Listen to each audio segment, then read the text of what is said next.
প্রশ্নের উত্তর দিবেন। বলেন তো আমাদের আদি পিতার নাম কি? হযরত আদম আলাইহিস সালাম। আমাদের জাতির পিতাকে? হযরত ইব্রাহিম আলাইহিস সালাম।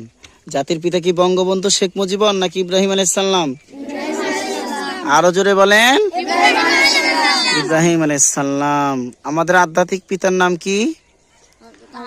হযরত মুহাম্মদুর রাসূলুল্লাহ সাল্লাল্লাহু আলাইহি ওয়াসাল্লাম। প্রথম নবীর নাম কি? হযরত আদম আলাইহিস সালাম। শেষ নবীর নাম কি? হযরত মুহাম্মদ সাল্লাল্লাহু আলাইহি ওয়াসাল্লাম। হযরত মুহাম্মদ সাল্লাল্লাহু আলাইহি ওয়াসাল্লামের পরে কি আর কোনো নবী আছে? আর কোনো রাসূল আছে?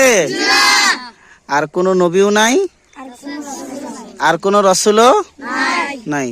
আমাদের নবী শেষ নবী, আমাদের নবী শেষ রাসূল। ঠিক কিনা বলেন?